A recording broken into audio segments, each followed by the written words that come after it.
Vision cart overview. So we look through here, surgeon console, vision cart, brains of the operation. I would say the most important thing that we are aware of is the blue cords in the room. So for those that can see, back of the surgeon console, right, we have blue cords running all the way around into the vision cart. We'll all take a peek to the back of the vision tower because it's super important to know how to insert, remove, make sure your blue cord's in the right spot, because if it's not, they cannot communicate to each other, operation cannot happen. Spare blue cords, so you know where to keep it. It's also circulating nerve. I know you feel very confident in a bed in the rooms quite a bit. I'll just run through this quickly. So, things that are relevant for you guys here. You need to make sure there's 4 tabs on the right side here. Front tab, if you're ever asked to turn the camera on or off, Firefly on or off. If we're using this room, one of the things Manatee really excels in with the Da Vinci rooms is minimizing clutter. This is our tower for everything, right? Laparoscopic, open cases, whatever you need to do, you can run everything off of the one Da Vinci tower here. So if you needed to turn on an illuminator, that'll turn your scope on. If you need to turn on Firefly, which lights up like ICG, if you've seen that cases, that's right on there. If they're holding a handheld outside of that, they cannot do that. From a setting standpoint, what's super relevant here, on the right side, pieces remaining. How well do we do with tracking our extra pieces? Okay, well. Okay. So, 2 important things. In cases, you can make sure you click our settings so you can see it'll count down how many lights you have. Every instrument faces like 12 to 18, depending on which ones you're utilizing. Or if you look on your instrument itself, you have a little red tab here, you'll notice that it's red. When you put it in, that means it's on its last life. If it's red before you put it in, it's cannot be used. It's dead. So make sure you check that. And when you put it on your last life, it will say it's the last life remaining on the string. Second thing, over here is a troubleshooting tab. So, in a situation, we'll be troubleshooting a little bit later on too, where we have a fault that we are unable to just look at and kind of assess and figure out what's going on. On the side of the robots, we have the Da Vinci stat number, which means our hotline. 24/7, 365, you can call in and say, hey, I have this going on in my system, what should I do? You notice over here your system number, outside your SK3084, same one is located right here in troubleshooting. You give them that login with that ID, they'll be able to assess when the logs is happening and help troubleshoot you guys. So, that's super crucial. Again, it's on the side of the robot here, you can call that at any time and they will answer. Table motion. Last thing for the vision tower is monitor. Table motion is when you can dock the robot to the patient and then be able to move that patient without having to undock. Rather than on the SI and the S, previous systems. That's a huge pain, right? Undock, reposition the patient, redock 20 in the process. 20 seconds. Come over here in the morning, make sure you are prepared. If you are anesthesiologist for the morning, you can have your remote, and then, yes. You can press the Da Vinci button at the top, it'll be lit up, white, click that, it's already paired this morning, you'll hear a nice little lovely music tone, and that will pop up your pair button. It'll pop right here, you just press pair, and it'll be all set for the day. You don't have to press it again. If it is not, you'll have a yellow triangle right here, and you know you have to pair it. If you're having issues with the remote, if you're having issues with pairing, pre-case, I know we like to put a cover over the drapes after drape the arms. That might block the signal, so just wait till you dock, and then repress that, and it will let you pair. Because sometimes you get that message. Or when remote's not working, your remote isn't working too. My recommendation is just a hard reset for the remote, which is simply unplug and replug from a remote standpoint. You can always repower down the bed. I would say 99% of the time if you have any bed issues, but you always phone down those things too to reset block through. Keep going down, we have air seal down on all 3, right? All 3 here, super easy to run insulation right off of the tower. Urban generator. So, generator itself, the only difference outside of what you use in every other room is 1 to 8 versus 10 to 100. So 1 is basically 10, 3 3, so we operate on like 90% of the time for 30. Surgeons, like snake circulators, can also do that from our home surgeon console. Pop their head out, just reset the numbers, and be good to go. Vessel sealer, sinker seal. You guys familiar with those two? Right? The robotic ligature and the robotic carbonic, and basically the 2 instruments there. Big difference is they plug in the top. Picks up the speed for vessel sealer, picks up speed for sinker seal, goes in here. And what's super important with the survey is if we are doing laparoscopic cases in here, which I would say not the most frequently used in the tower, right? We're very good for it, we're pretty much trained. But if you notice there's 2 pedals, there's images of the pedals here. If you ever have to use the pedals, they're located in the bottom drawer of our tower here. Those pedals will work. If you just put it on the end of a laparoscopic instrument, we have our reader blue boards, you pop them onto them. But if it's any wrong input, it will not associate with the cautery. So 2 pedals here, goes to the bottom, green. So my suggestion, vessel sealer here. You leave this top one blank, bipolar, blue here, bogey, and then the green cord here, and then grounding pad. You even print out a little one sheet or a little slits and put them next to them there. But I would always go bogey, green on the bottom right there. Okay, well, by that I have camera flex in here, so we have a handheld. Don't we lose one? Okay, so how's everyone feel with handhelds? All right with them? So, big thing about the handhelds, right? So it allows visual entry into the abdomen. With the Da Vinci tower, you can use a 5mm scope. You now want to use that to turn over like an engine to be able to keep up with the day. But this is crucial to using this room to its full capacity, correct? Right? If you think about it, if you top in for a lap case, or you 6-shoulder for a diagnostic lap, the 8mm Da Vinci robotic scope does not fit into an 8mm Da Vinci operator. So look backwards, but if we look at it, we have the ability to go in any abdomen here, in any tower, or any patient, using this one tower. It just makes this room fantastic. So cluttered. There's things on the left shoulder, right shoulder, so much to put in here. It just makes life a lot easier in this room for us. But if anyone needs to get hands-on, get our handheld camera, we're going to have this up and set up. But that's going to plug into our input here, and then we also will just unplug it once we're ready to dock, plug in the 8mm and the scope. Everyone good with that? Cool. That's really it for the front-facing side of the vision tower. For circulators, again, there's just a few little things that are important, and the most essential thing is understanding the back of the robot. So I'm going to let you guys in the room, so I'm going to keep this back open, but make sure you come over here when you get a chance. you look through where those blue boards are plugged in, right? Blue boards, back of the surgeon console, back of the vision, or the patient card, back of the vision tower here. 3 of them normally are on the right side here. You can see halfway down the right back. 3 more in. There's 1 open input there. That is for when the additional console comes in. Actually, I stand correctly. We have all plugged in. Is that right? 3 and 3 and 3. Okay, so 3 are plugged in. What we normally do, if I'm correct, do we keep the blue board always right? Okay. Yeah. So that makes life a lot easier. So when searching for the dual console rooms, we already have things set up. So when you pull it in, all you have to do is just attach the extra surgeon console versus run the cord all the way around the room. But again, if those are loose, if any of those unplug, you step on them, and it pops, it'll pop out, you'll notice it. So you'll have an immediate communication here, you'll see something at the top of your screen, you have to make sure. Or the biggest signal if you walk in the morning, you go into the room, the robot's off, you're starting. This is probably like, if you remember one thing, because I get so many calls at 6 in the morning from facility staff, are like, hey, the robot's not working, it won't turn anything on, vision tower is off. So if you just go, there's 3 power buttons. 1 to the right gen, inside the console, 1 to the bottom right here, our vision tower, and 1 to the back of the robot. All 3 cords are plugged in at the exact same time. You can press any button, all 3 will power up. If only you start this, you turn the robot itself up, and you don't see any image from the monitor here, and nothing shows the console, and those buttons are orange, that means your blue cords are not plugged in correctly. So once they are, they'll automatically power up together. So if I press this morning right here, right? Jen just when you blue. Back of my job is when you blue right here, we're gonna all power up together. So just know that as you walk in the room, that's not happening. That is the reason why those blue cords are not plugged in correctly. That's vision power. Look at 1 sheet here. Perfect. All right. Now we'll go to the largest part of our services money, patient card. Robots, however you want to call it. This is where we need to make sure we're driving, we're getting everything going. It's going to be a dual partner here. We have what? Okay. Then I need some interaction on this one. So, for those that want to get up, you get our hands on, we'll walk through all of the buttons, right? So I'll go through quick. All of you guys have to do it. You know, recognize all of you guys, and you get comfortable with it. So, bottom button, forward clutch. Forward clutch button, macro movements of the arms, up, down, side to side, big swing movements you can hear. Top clutch button, instrument clutch, moves around the port, micro movements, here. Bottom button, you can only press and hold. Top button, you can press and hold, or you can click it like a pen. When it's leaking, you're in control. When it's solid, the surgeon is in control. So you have to click it like a pen, though. It can't be like a little quick click, and then you've been able to release it. When we dock and insert instruments, depending on your comfort, if you feel more comfortable, you want to be a little bit slower, take your time with it, press and hold, you'll be able to push that instrument in. When you click it like a pen, quick click it, it will move if you bump into it, right? So depending on your safety or how you feel comfortable with it, you can differ the way you press the button. When you're going to the dock and you're setting up to drape, you can also do the grab and move feature. So you grab it, hold to your chest, it will basically be unlocking both buttons at the same time. In order to lock it in, just hold it for a half second here. So boom, to your chest, there you go. Now here, all the buttons are located. Patient clearance joint. So right here is a patient clearance joint. So what we're looking for is to avoid external collisions. So if boards are excited, you got small abdomen and things have to be closer. When the surgeons would like to, you can drop those clearance joints, and it's going to open that external space. So these arms are not cluttered up here. So up and down, located on all 4 arms. On the back of 1 and 4, there is a rotation button here. So you rotate the boom by pressing the button here. Now for those that are circulating, you can do that from the back as well. You can rotate, you can move out, you can move up, you can move down. 1 and 4, rotate button, in picture, you're over patient, and say circulators when you grab something, you need to raise or lower the boom, press the forward clutch button, and bring it to one of the extremities, either down all the way or up all the way, and you get your beats. 3 beats, you'll unlock the boom. It'll lower for you, you keep your button pressed, and pull your hand to the ceiling, and raise for you. You can lock that on all 4 arms. Super convenient when you're over patient, later on dock, but you got to get the instruments out, you're testing it out, able to do that right there. All of that can be controlled as well from the back of the robot on patient mark helm. You guys feel good with the buttons? We'll play around a little bit in a second here. Everyone feel confident in those? Cool. All right. Shut the people and go forward towards me. Draping. How's everyone feel draping? You confident? Jenny, want to walk us through one draping arm? Just make sure. Okay. So, tips and tricks, just to make sure. I think there's a lot of things that you guys in the room know better than I do, right? Ensuring stability, ensuring you're set up before exactly like Jen is doing, making sure that you have your arms spaced out. You can do that free starting in, or you can have your circulator help you. You want to make sure, right, you look at your drinks. Look down there, right? Then pop your tag, stand hand in. So this is a little bit different than the way that I teach it, right? But we look here. That's fine. You guys all have your own ways. I'm cool with however you can do it sterile. But if you pop this tag and you open it up, what you'll see is where Jen's hand's inside here. That is basically inside of the entire drape here. You can pop it forward. You can grab it externally like this. Now you do this on your back table. What you want to make sure is that this part is up, right? So if you want to flip it over, you get this part up. There's definitely different ways to look where you want to make sure, like you're going to put it over the arm, let it drop. So depending on the way you go, like Jen holds it, it's easy. You get it more like this part. This can easily sling back, and you can, raise your ability from that standpoint. So Jen holds on to it. 3 things you have to make sure you connect are sterile adapter itself, right? Sterile adapter, there's 5 discs on every one of the arms. So this is what one of those sterile adapters looks like off.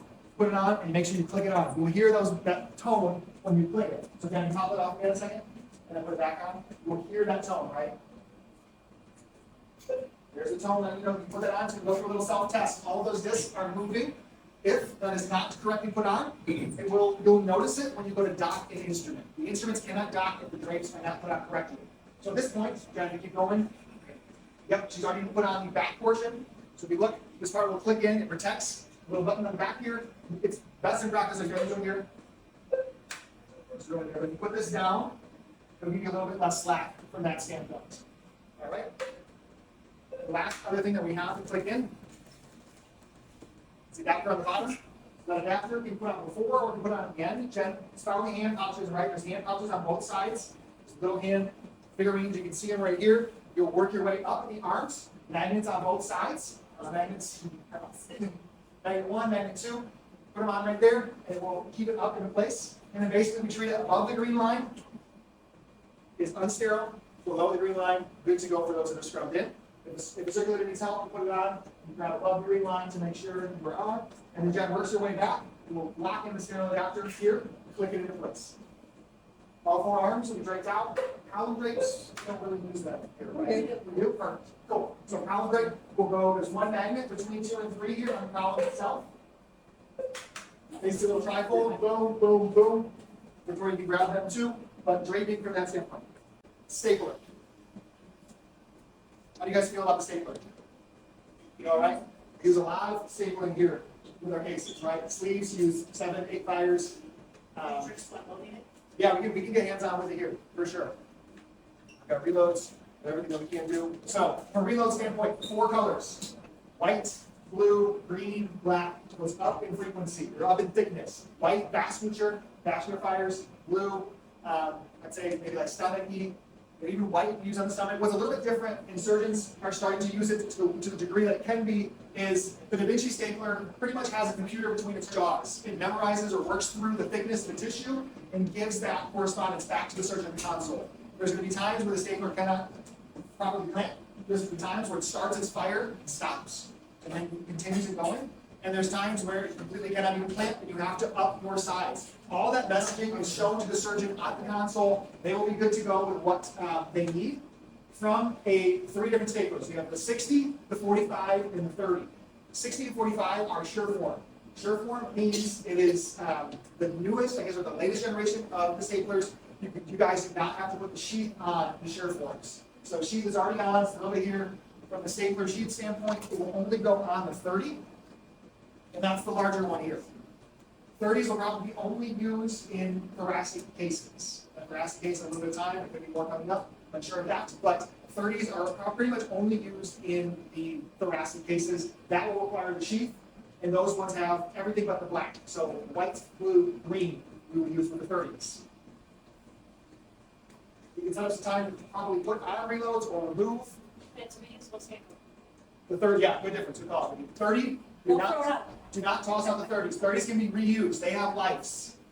They have 50 fires in them. Sureforms are used for 1 procedure for it. So toss Sureforms and you keep the 30s. Thank you. Standpoint, everyone comes with an orange cover. You're going to basically feed it in, slide it down, and you're going to pop it in. There's basically under the cut line here where you see it'll go in. You'll hear the click, and then that orange can be removed and brought up. Just at the point, taking it off can be a little bit difficult. I would almost pull the room first. I mean, the best way that I have seen, I bring it to all the way to an extremity. You can use a finger, you can use a Kelly to pop it off. Jen, you know, to pop it on the table.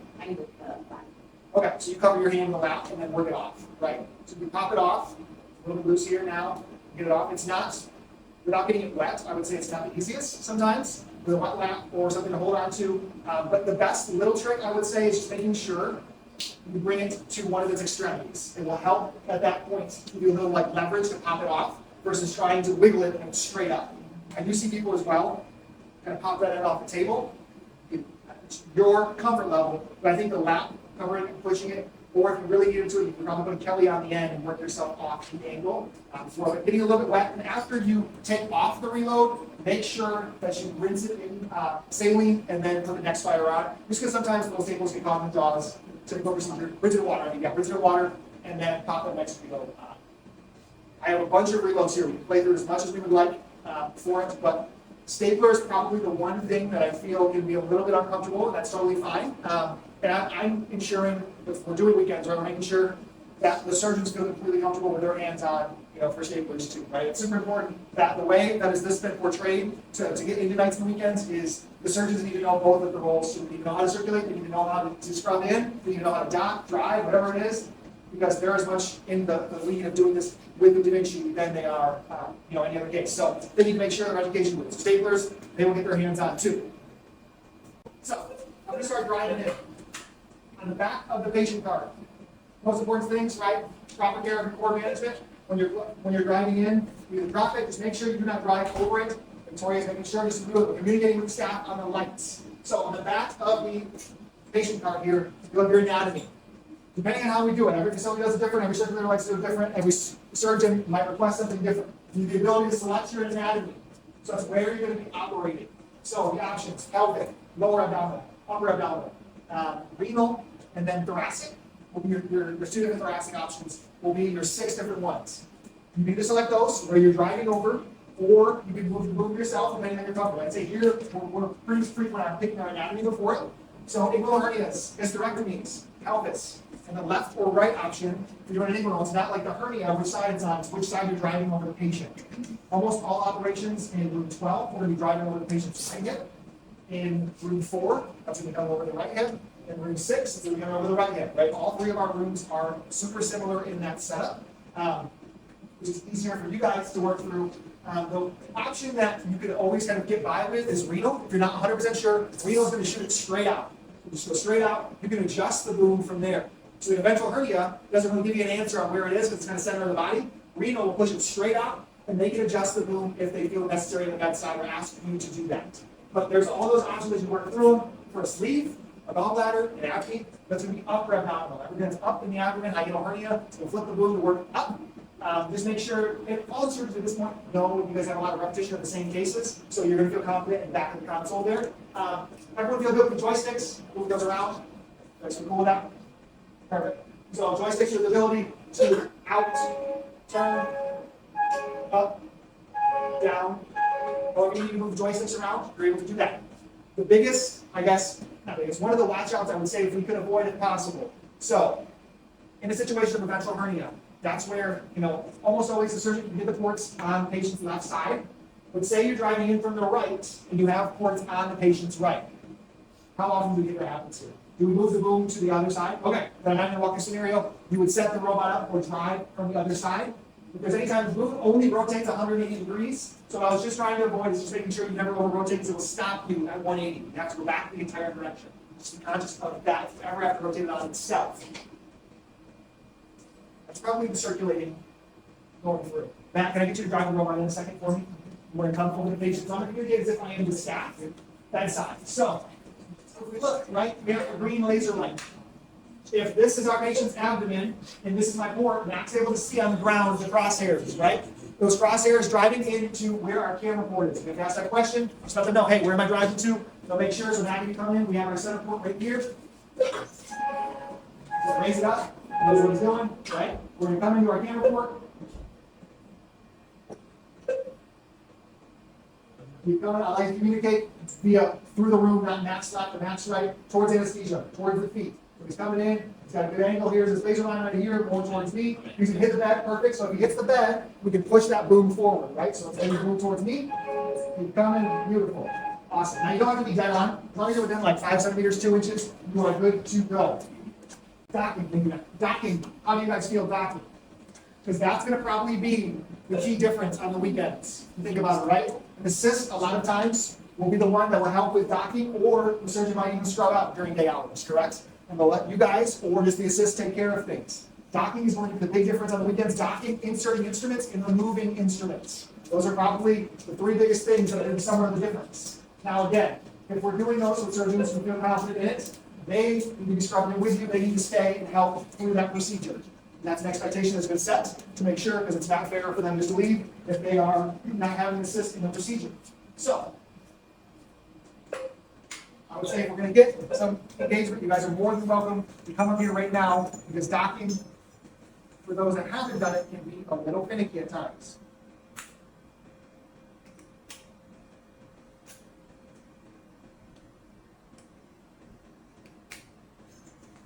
My best practice for cannulas. So, thick flat line, right? Remote center. Ideally, that is in the patient's body wall. If you can see it just a little bit, that's perfectly fine. If you can see the whole thing, probably can be backed up a little bit. If you can see none of it, you probably should put it in a little bit further. So it should be right in the body wall. What's important about that, that is where the arm rotates around. So it limits the amount of port site trauma right on there. So my best way of teaching it is to grab the arm like it was an L. Index finger goes on the back of the arm, press the button. Thumb will push back. Here, boom, you can work this out into the board. First one that gets down, Install the endoscope for targeting. you hear the brakes going. Second ones will not feel or hear that. So, again, where we have ports in some awkward spots where you have to manipulate the arms to move them, right? If we're looking at down here, right, we're probably too high at this standpoint. If I look, when you bring the arm down, if you see the red, your height is not in the right spot. So what would I do? From the bedside here, I would lower the arm. You really want to be in the sweet spot. With this standpoint, you're probably, if you don't see any gray, you're probably too low, right? So you have to really find that sweet spot of where you need to work. And again, if the circulator is running out of the room, you might not be able to have her move you, so you can make sure that you can do it yourself. But again, figuring it out, pressing there, articulating the arms to be able to dock in awkward positions, comes more and more experience and hands-on. But making sure if you're not in the right angle of the port, it's going to slip out. It's not going to be good. You can get that message. You can see those screens. Workspace may be limited. The targeting is good. You get in here, figure it out, boom, and get in and dock. Biggest thing when you first dock, my tip, and again, we're just teaching safety, making sure safe operations, drop your hands to the floor. Why it's important to drop your hands to the floor, you make sure that you avoid organs or things in your way, you know, if the bowel support's in your way, if the patient's body habit is a little bit different, as much as you can say to the top of the abdominal cavity, be better. So by lowering your arms, your angle is up versus down.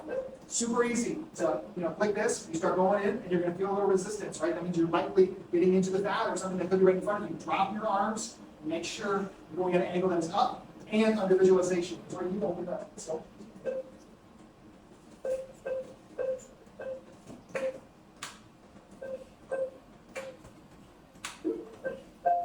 The operating table is not paired with Da Vinci. So we're not paired, right? You now see our yellow triangle here. Anesthesiologist could press and hold and right button at the top. You're going to hear that tone. Pair it, and that was because I shut the system down. And then we repowered up. We didn't shut down, we'll stay on all day long and stay paired.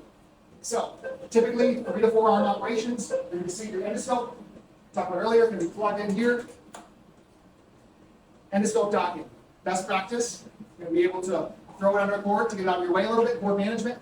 Put it in, almost kind of like pole vault is the best way I can describe it, right? You think about it there. Into the cannula first, and then into the arm second. So, visualization, number one, probably the most important thing you can look through when you get out here. So as you insert your arms, again, you quick click the top button, the instrument touch button, you insert and remove the camera here. If you want to or prefer to press and hold, no problem, you just have to be holding as you insert the camera. You're not moving now, surgeon won't be in control. So, that's the most important thing when you're looking at docking. If I have an instrument on arm number 1, Susan, do you mind docking this one to arm number 1 for me?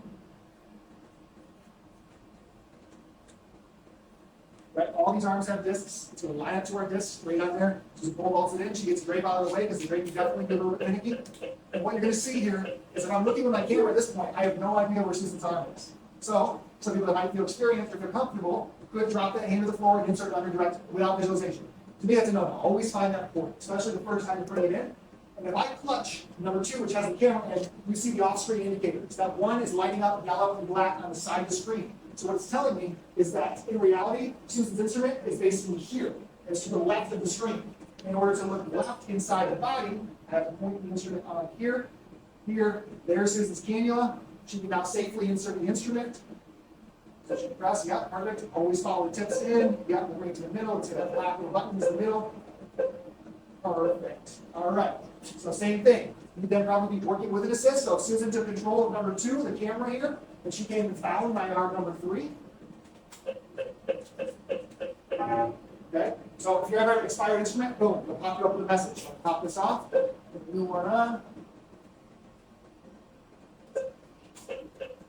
Susan's found my cannula here, perfect. If she wasn't looking at it, you can see that number 3 is on there. I can insert it in here. Perfect. Boom. And what I would say is best practice is get both of those instruments in your screen, lock them into place, let the surgeon take it over from there. Everyone feel okay with that docking process? We can insert or remove instruments all morning if you want to make sure. You guys feel hands on, please. Just come on up or when we decide to do it at a separate time. But after this in-service, we are going to be signing everybody off on the checklist. So I want you to come up here if you want to feel hands on. If you want to remove an instrument, so Susan, can you remove yours, number 1, and I'm going to remove my number 3. You don't press any buttons. All you do is press the two releases on the side here. If Susan and I swap, you can see a new color we have not seen yet on the arm. Green. Green's the best color you can see. Green means good, green means go, green means it's got memory. So you can just push the button without pressing, or push the instrument without pressing any button. It's going to return to the exact same spot that you had the instrument before. So it's just going to get inside the screen, first just like it was. Tips hanging off right here, just like we had it. If you remove an instrument, press a button, put suture in, put mesh in, so just come strut out to put something in. That will then re-put the arm on. You will no longer have memory. Susan has no finding, we will reinsert that instrument. Cool? Everyone be okay with that? Targeting, I would say, and you guys starting to do a strong job of making sure we have proper setup. So, if you have one arm inserted and docked, your camera arm should always be the one you do first. When you dock the camera, you have the ability to target, to set it up for your operation. So, you'll have those green crosshairs, the bullseye in the middle here. If the button was our working space, right here, the surgeon or you guys can do this, what you make sure is there's an eyeball button on the camera. There's 3 different buttons. The eyeball is the one you would use. That eyeball button is located on the left side here. Biggest thing you can do, make sure you have your other hand on the port. The first time you target, it's going to unlock the joint. It's going to have a little bit of a bounce, especially with the plastic belly here. You can see it. Press and hold targeting. It's going to center the boom around Targeting is not complete. you. Hold it the entire time until it's over. Those green crosshairs are going to center itself to where you selected. And then Targeting is not complete. Da Vinci could not reach its optimal height for sterile clearance.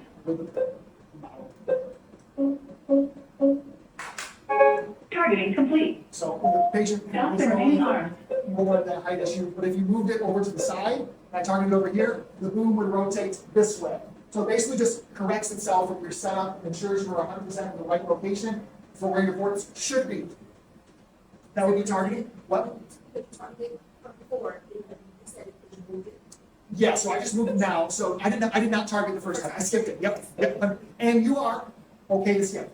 If you feel that you can set up the arms how you prefer it, or the surgeon would prefer it, they can skip that spot. It's not to make it break it. It's just a check to make sure, oh, if I'm working over here, it will move the boom to the spot it should be in to where you're operating, right? Targeting could not complete. Da Vinci could not reach its optimal height for sterile clearance. Other than that, that should be our docking hands on. You guys have had the new seals in place for a good amount of time now. The seals should be for all ports, 8s, 12s. Do you guys use a reducer still for the 12s? Cool. Just a port, throw it in there, make your life a lot easier for us here. Last thing, troubleshooting. We've walked over the biggest troubleshooting you can have, and that's the blue cable becoming unplugged.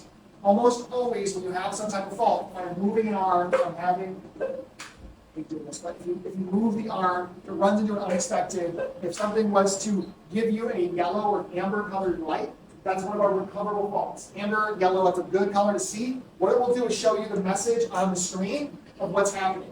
It may say, earlier we saw it when you couldn't get the other dots, right? It would give you that message that the instrument is not docked, the cannula is not docked. If you have an arm and have an external collision with another one, it will say unexpected arm movement. Press the port clutch to clear. All you would do is press that bottom port clutch, and it will clear. Biggest thing, you can always just look at the screen, it's going to tell you what's going on. Right now, it likes us to lower the height to make sure we have sterile clearance. It's going to tell you that messaging. Yellow, you can fix. Red, non-recoverable. Non-recoverable means the system requires a restart. You see a red, and you don't know why, I would call the number on the side of the robot as you power it down and power it back up. Just be safe. Again, you can call me too. I will answer the phone. I'm more than happy to help.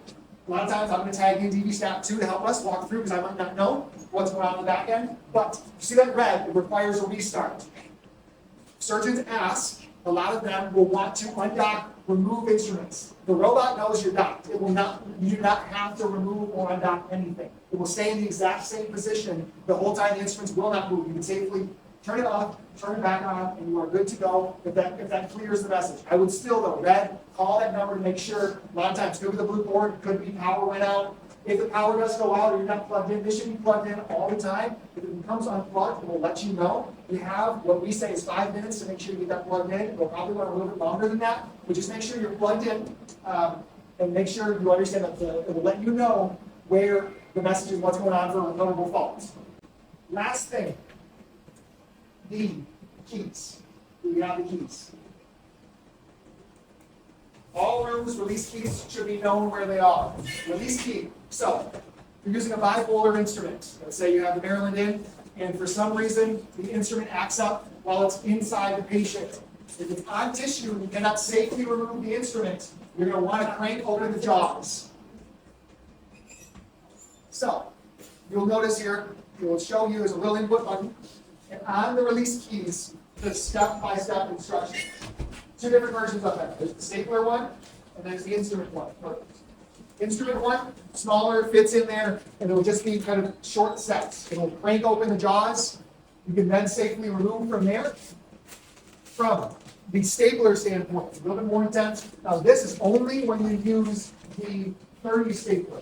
30 stapler will require this. If the stapler jaws are locked on there for some reason, you put this in, it will go through a 6-step process to then open up the jaws. Sureform has a crank on the end. You can crank your jaws open when you're docked. And then we can release it from there. So no problem with the Sureform, a lot easier than the key. Vessel sealer, I believe we have one behind you, Jamie, the white vessel sealer. Vessel sealer has a little wheel, a little push button on the end that will manually open the jaws. You can lock it, you can push it forward and lock.